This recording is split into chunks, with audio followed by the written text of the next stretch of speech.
ठाण्यातल्या कळवा विटावा पुलाजवळ भला मोठा कंटेनर अडकलाय, त्यामुळे मोठी वाहतूक कोंडी झाली आहे।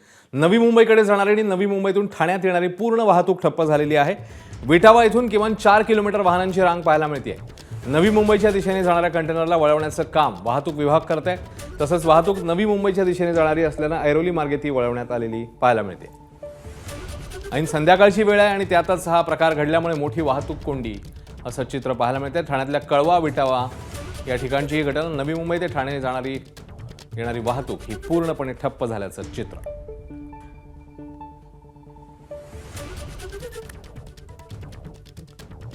कळवा विटावा पुलाजवळची ही मोठी वाहतूक कोंडी आहे आणि त्याच्यामुळे आता संध्याकाळच्या वेळेस नागरिकांची काहीशी गैरसोय होईल अशी सध्याची स्थिती। 4 किलोमीटर पर्यंत वाहनांच्या रांगा आहेत विटावाकडनं। यावरून आपण कल्पना करू शकता किती मोठ्या प्रमाणात ही वाहतूक कोंडी जी आहे ती बघायला मिळते।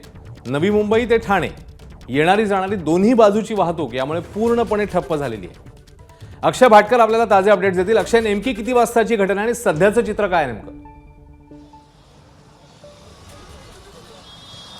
मी सध्या ज्या ठिकाणी उभा आहे त्याच ठिकाणी आपण पाहताय की पूर्णतः हा रोड जो आहे तो पूर्णतः इथे रांगा लागलेला आहे। समोर ट्रक आडवा झालेला आहे आणि हा जो कंटेनर आहे त्या कंटेनरमुळे नवी मुंबईकडे जाणारे आणि नवी मुंबईकडून येणारी अशी दोन्ही बाजूची वाहतूक ही पूर्णतः ठप्प झालेली आहे। कारण की हा कंटेनर इतका मोठा आहे, त्याची लेंथ इतकी मोठी आहे की त्याने दोन्ही रस्ते जे आहेत ते बंद केले। आपल्याबरोबर traffic DCP Pankaj Shirsat sir, काय सांगाल, का वाहतुकीचं नेमकं अडवण्याचं कारण काय? आता आपण समोर जर ट्रेलर बघताय तो आत अडकला होता, त्याला परत रिव्हर्स घेऊन रिटर्न काढताना तो अडकलेला आहे। तो 1 ते 1.5 तास जाईन काढायला। आपण ऑलरेडी मागणं डायव्हर्जन दिलेलं आहे।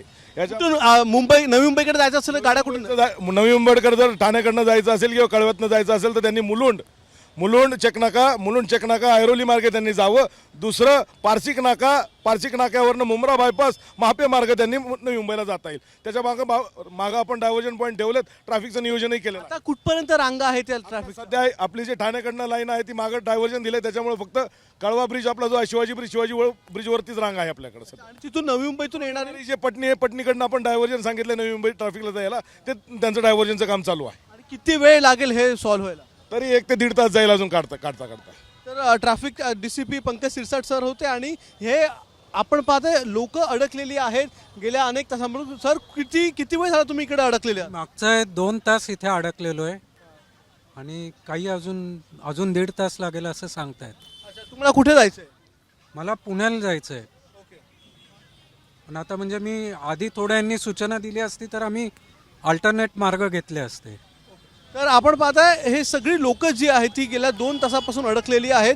पण या सगळ्या वाहनांना आता एक अल्टरनेट मार्ग जो आहे तो देण्यात आलेला आहे। पण अजून 1 ते 1.5 तास लागेल असं सांगितलं गेलेलं आहे। त्यामुळे 1 ते 1.5 तास तरी ठाण्यातली वाहतूक कोंडी सुटणार नाहीये। अश्विन, अक्षय, धन्यवाद या माहितीबद्दल। बातमीचे अपडेट्स घेतच राहू। तेव्हा पुढचे 1.5 तास हे आणखी ही वाहतूक कोंडी जी आहे ती पाहायला मिळू शकते, जसं अक्षयने सांगितलं।